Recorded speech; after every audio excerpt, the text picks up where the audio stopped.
Come கணபதையே நமஹ. உலகெங்கும் வாழும் ஸ்பிரிச்சுவல் டாக்ஸ் நேயர்களே, உங்கள் அத்துணை பேருக்கும் உங்கள் ஆத்மார்த்த ஜோதிடர் ப்ரொஃபஸர் டாக்டர் நங்கநல்லூர் பஞ்சநாதரின் இனிய வணக்கங்கள், வாழ்த்துக்கள். மனிதர்கள் ஒவ்வொருவரும் கடுமையாக உழைக்கிறோம்.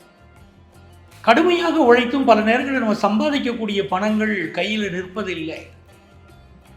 இல்லை, கஷ்டப்பட்டு வீடு கட்டுறோம். அந்த வீடு கட்டிய பிறகு நமக்கு நிறைய பாதிப்புகள் வருகிறது.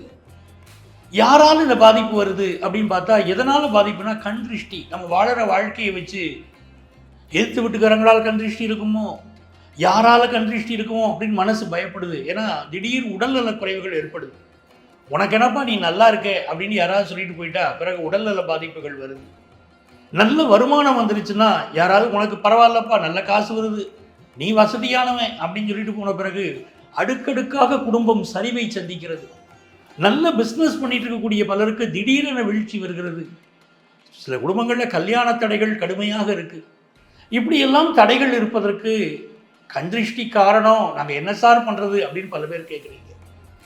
அது இந்த பதிவுடைய நோக்கம், ஒவ்வொரு ராசிக்காரர்களுக்குமே கண் திருஷ்டி எதனால் வருகிறது, யாரால் கண் திருஷ்டி உங்களுக்கு வருகிறது, நீங்கள் என்ன செய்த பிறகு அந்த கண் திருஷ்டி வருகிறது, அந்த கண் திருஷ்டி வந்தால் அந்த கண் திருஷ்டியிலிருந்து உங்களை காத்துக்கொள்ள எந்த தெய்வத்தை நீங்கள் வழிபட வேண்டும் அப்படிங்கிற விவரங்களை எல்லாம் இந்த பதிவில் சொல்ல போகிறோம். இந்த பதிவை நீங்கள் குறித்து வைத்துக் கொள்ளுங்கள், உங்கள் நண்பர்களோடு ஷேர் பண்ணுங்கள். எல்லாருக்குமே பயன்படுத்தும், உங்களுக்கு பயனுள்ள தகவலாக இந்த பதிவு இருக்க போகுது.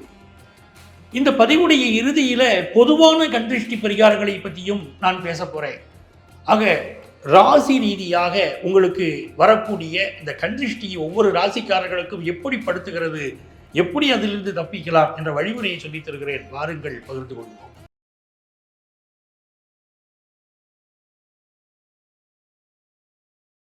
எனது அன்பான மீன ராசி நேயர்களே, உலகத்தில் உயர்ந்த மனிதர்கள், நல்ல மனிதர்களை சொல்லுங்க அப்படின்னு சொன்னால் அது முதல் தரமான மனிதர்கள் மீனராசிக்காரர்கள்.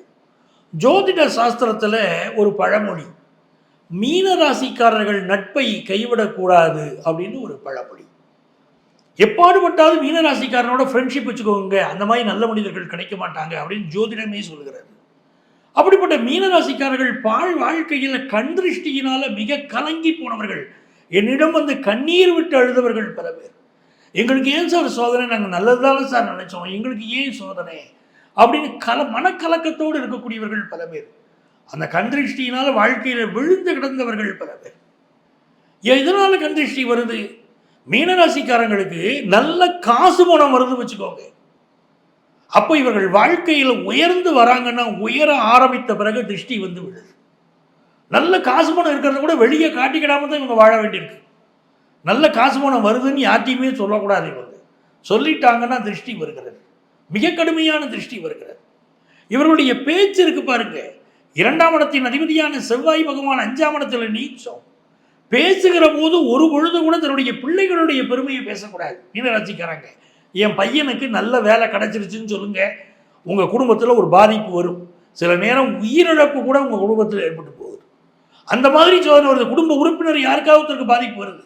என் பிள்ளைகள் வாழ்ந்து விட்டார்கள், என் பிள்ளைகள் வளர்ந்துட்டாங்க, என் பிள்ளைகள் முன்னேறிட்டாங்க, என் பிள்ளைகள் வசதியாக இருக்காங்கன்னு சொன்னீங்கன்னா அங்கே பிரச்சனையாகுது. அதே போல் ஒரு வாகனம் வாங்குறீங்க, வாகனம் வாங்கிய பிறகு நிறைய பேருக்கு ஆக்சிடென்ட் ஆகுது, ஏதோ ஒரு வகையில் அடிபடுது. ஒரு 2 வீலராக இருக்கட்டும், 4 வீலராக இருக்கட்டும், வாகன விபத்துக்களை சந்திக்கக்கூடியவர்கள் மீனராசிக்காரர்கள். அந்த வாகன விபத்துக்கு முன்னால உங்களுக்கு ஏற்படக்கூடிய கண் திருஷ்டி தான் கடுமையான காரணம். வாழ்க்கையில் வந்து மிகப்பெரிய சோதனைகளை இந்த கண் திருஷ்டி மீனராசிக்காரங்களுக்கு உருவாக்கி விடுதுங்க. ரொம்ப கவனமா இருக்கு. திருமண பேச்சுவார்த்தைகள் நடக்கும், நல்லது ஒரு சம்பந்தம் அமையும். 3ஆம் இடத்துக்குரிய சுக்கிரன் 7ஆம் இடத்துல நீச்சம். ஒரு நல்ல திருமண பேச்சுவார்த்தை நடந்துகிட்டு இருக்கும், கல்யாணம் கூடி வருதுன்னு நினைக்கும் போது கல்யாணம் கட்டாயிரம், கூடி வராது.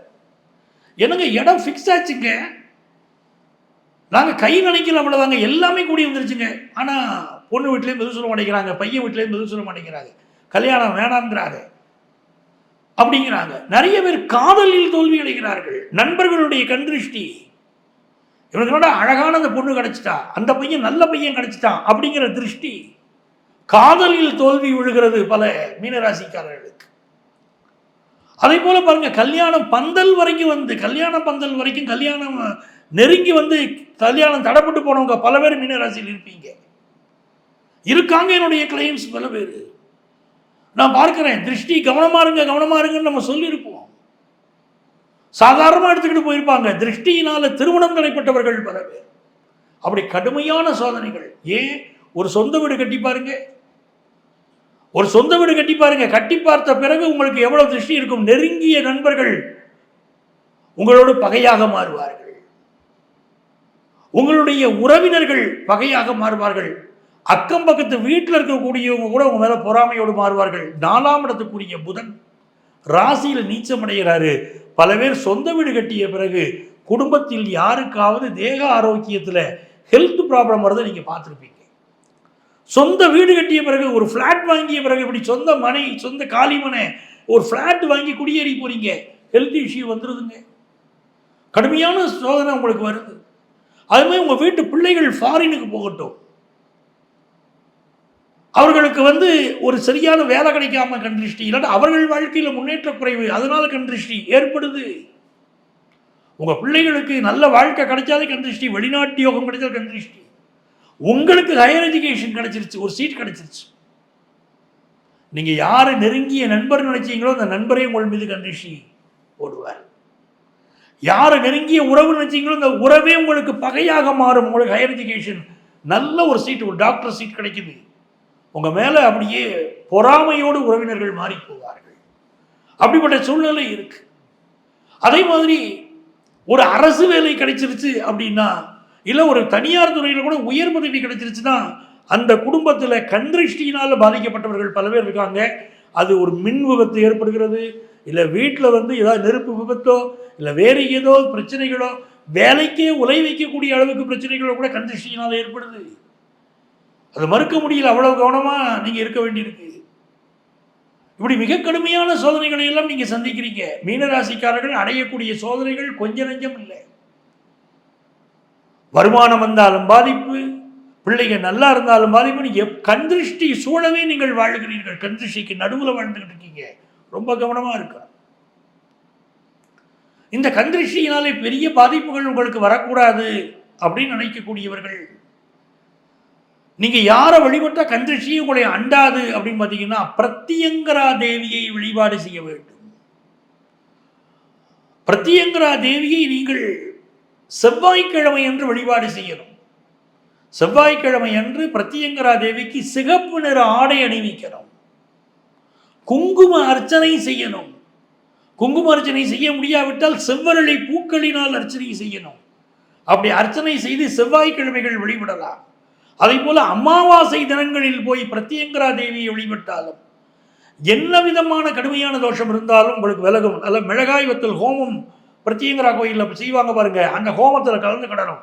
கலந்துக்கிட்டா இந்த மீனராசிக்காரங்களுக்கு வரக்கூடிய கண்திருஷ்டி, உறவினர்களால் நண்பர்களால் ஏற்படக்கூடிய கண்திருஷ்டி, அக்கம் பக்கத்து வீடுகளால் ஏற்படக்கூடிய கண்திருஷ்டி முழுமையாக விலகுவதே, உங்கள் வாழ்க்கையில் ஏற்பட்ட பிரச்சனைகள், கண்திருஷ்டியினாலே ஏற்பட்ட பிரச்சனைகள் விலகுவதை நீங்கள் கண்கூடாக காணலாம். என் அன்பு நேயர்களே, இவ்வளவு நேரம் கண்திருஷ்டியினால உங்களுக்கு வரக்கூடிய, உங்கள் ராசிக்கு வரக்கூடிய பாதிப்புகளை சொன்னேன். எந்த தெய்வத்தை வழிபட்டால் இந்த கண்திருஷ்டியிலிருந்து நீங்கள் முழுமையாக விடுபடலாம்னு சொன்னேன். பல அன்பர்கள் கேட்கக்கூடிய கேள்வி, பொதுவான கண்திருஷ்டி பரிகாரம் எங்களுக்கு உண்டான்னு கேட்குறீங்க. பொதுவாகவே இந்த கண்திருஷ்டிக்கு எப்படி சுத்தி போடுவதுன்னு அப்படின்னு கேட்குறீங்க. கண்திருஷ்டி ஒருவருக்கு ஏற்பட்டு விட்டால் அதுக்கு முதல்ல என்ன செய்யணும் அப்படின்னு பார்த்தீங்கன்னா, அவரை வந்து வடக்கு நோக்கி உட்கார்த்தி வைக்கணும். யாருக்கு கண்திருஷ்டி இருக்கிறதோ அவர்களை வடக்கு நோக்கி உட்கார்த்தி வைக்கணும். அந்த வடக்கு நோக்கி உட்கார்த்தி வைத்து கையிலே கல் உப்பு, அதுதான் முக்கியம், கல் உப்பை எடுத்துக்கொண்டு உச்சந்தலையிலிருந்து உள்ளங்கால் வரை 3 முறை வலது பக்கமாக சுற்றி, பிறகு அவருடைய உச்சந்தலையிலிருந்து உள்ளங்கால் வரை இடது பக்கமாக 3 முறை சுற்றி அவர்களை கிழக்கு நோக்கி திரும்பிக் கொள்ளுங்கள் அப்படின்னு சொல்லிடணும். இதுதான் முறை. பிறகு இந்த கல்லுப்பை கொண்டு போய் உங்கள் வீட்டில் வாஷ் பேஸ்லேயே தண்ணீர் போகக்கூடிய இடங்களில் கரைத்து விடலாம். சில பேர் வீடுகளில் ஸ்டவ்வில் அதை போட்டு எரிச்சிடுறாங்க, தண்ணீரில் கரைத்து விட்டாலும் போதும். இது ஒரு முறை. இன்னொரு முறை கண்திருஷ்டி கழிக்கக்கூடிய முறை வந்து செவ்வாய்க்கிழமை, வியாழக்கிழமைகளில் பொதுவாக கண்திருஷ்டி நீக்குவதற்கான இந்த பரிகாரங்களை பண்ணுறாங்க. இன்னொரு முறை என்ன இருக்குன்னு பார்த்தீங்கன்னா, காய்ந்த மிளகாய் இருக்குது பார்த்தீங்களா, அந்த காய்ந்த மிளகாய், சிறிது கல் உப்பு இதை எடுத்துக்கொண்டு நான் முன்னரே சொன்னது போல ஒருத்தரை உட்காத்தி வச்சு வடக்கு நோக்கி உட்காத்தி வச்சு வலதுபுறமாக 3 முறையும் இடதுபுறமாக 3 முறையும் சொல்லி அவரை சுற்றி விட்டு பிறகு அந்த காய்ந்த மிளகாயை கொண்டு போய் எரிச்சு விடுவாங்க. இது ஒரு முறை இருக்கிறது. ஒரு வாகனம் வாங்குறீங்க, கடுமையான கண் திருஷ்டி அந்த வாகனத்திற்கு வந்து விடக்கூடாது, அதனால் குடும்பத்துக்கு திருஷ்டி வரக்கூடாது அப்படின்னு சொன்னா அந்த வாகனத்தை சுற்றி தேங்காய் இருக்கு பாருங்க, தேங்காயை வலதுபுறமாக 3 முறையும் இடதுபுறமாக 3 முறையும் சுற்றி கற்பூரம் வைத்து சுத்தணும். கற்பூரம் வைத்து அந்த தேங்காயை சுற்றி என்ன பண்றாங்கன்னா, முதல்ல குடுமையை எடுத்துடணும் தேங்காயிலிருந்து, அதன் மீது கற்பூரம் வைத்து அந்த வண்டிக்கு கற்பூரத்தை காட்டிவிட்டு தேங்காயை வலதுபுறமாக 3 முறையும் இடதுபுறமாக 3 முறையும் சுற்றி ஒரு திருக்கோயில், முடிந்தவரை பிள்ளையார் கோயிலாக இருந்தால் நல்லது, அந்த கோயிலில் சிதறுகாய் கொடுத்து விட வேண்டும் அந்த தேங்காயை. அதே மாதிரி வெளியூர்களுக்கு போறீங்க, ஒரு வசதியான ஒரு வாழ்க்கை உங்களுக்கு இருக்கிறது, நீங்க வெளியூர் போறது எல்லாரும் பார்த்துக்கிட்டே இருக்காங்க, என்ன செய்வது, அது திருஷ்டி விழுந்துருமோ, போற வழியில் ஆக்சிடென்ட் ஆயிருமோன்னு பலர் பயப்படுறாங்க. இவர்கள் செல்லக்கூடிய வழியிலே இருக்கக்கூடிய காவல் தெய்வம், அப்படி தெய்வத்தை வழிபடணும். உதாரணமாக சென்னையிலிருந்து புறப்படக்கூடியவர்கள் இரணியம்மன் கோயில்னு எல்லையில் இருக்க பாருங்க, இரணியம்மன் கோயிலில் பூஜை செய்து விட்டு வண்டியை எடுத்துக்கொள்கிறார்கள். இப்படி ஒவ்வொரு பகுதியிலும் ஒரு பழக்கம் இருக்கிறது. இப்படி நீங்கள் வழிபாடு செய்யலாம். மிக முக்கியமான ஒரு கேள்வி மக்கள் எழுப்பி இருக்கிறீர்கள். அது என்ன கேள்வினா, குழந்தைகளுக்கு திருஷ்டி சுற்றி போடுவது எப்படி சார் அப்படின்னு கேட்குறீங்க. சின்ன குழந்தைகளுக்கு 1 வயதுக்கு தாண்டிய குழந்தைகளுக்கு திருஷ்டி சுற்றி போடுகிற போது அந்த குழந்தையை தனியாக திருஷ்டி சுற்றி போடக்கூடாது.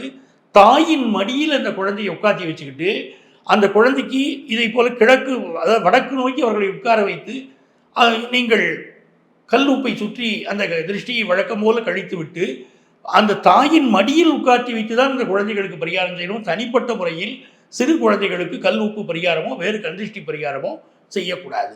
பிறந்த குழந்தைகளுக்கு கந்திருஷ்டி கழிவதற்கு இவர்களுடைய கன்னத்திலே ஒரு கருப்பு மை போட்டு, கண்ணுக்கு இடுவாங்க பாருங்க கருப்பு மை, அந்த மையா இருந்தாலும் போரும். விளக்கை எரிய விட்டு அந்த விளக்கு திரியிலிருந்து ஒரு கருக்கு வரும் பாருங்க, விளக்கு எரிஞ்சு முடிஞ்ச பிறகு அந்த கருக்கை எடுத்து கூட கன்னத்திலே ஒரு புள்ளி வைக்கணும். அதே போல குழந்தையுடைய உள்ளங்காலிலே அந்த கருப்பு புள்ளியை, கருப்பு பொட்டு வைக்கிறோம். இப்படி வைத்தீர்களானால் குழந்தைக்கு வரக்கூடிய திருஷ்டியும் போகும். அன்பர்களே, உங்கள் ராசிகளுக்குரிய கண் திருஷ்டி யார் வருகிறது, எப்படி தீரும் என்ற வழிமுறையை சொல்லியிருக்கிறேன். பார்த்து மகிழுங்கள். உங்கள் வாழ்க்கையை நீங்கள் தற்காத்துக் கொள்ளுங்கள். உங்கள் அத்துணை பேருக்கும் உங்கள் ஆத்மார்த்த ஜோதிடர் புரொஃபசர் டாக்டர் நங்கநல்லூர் பஞ்சநாதனின் அன்பு வணக்கங்கள், வாழ்த்துக்கள்.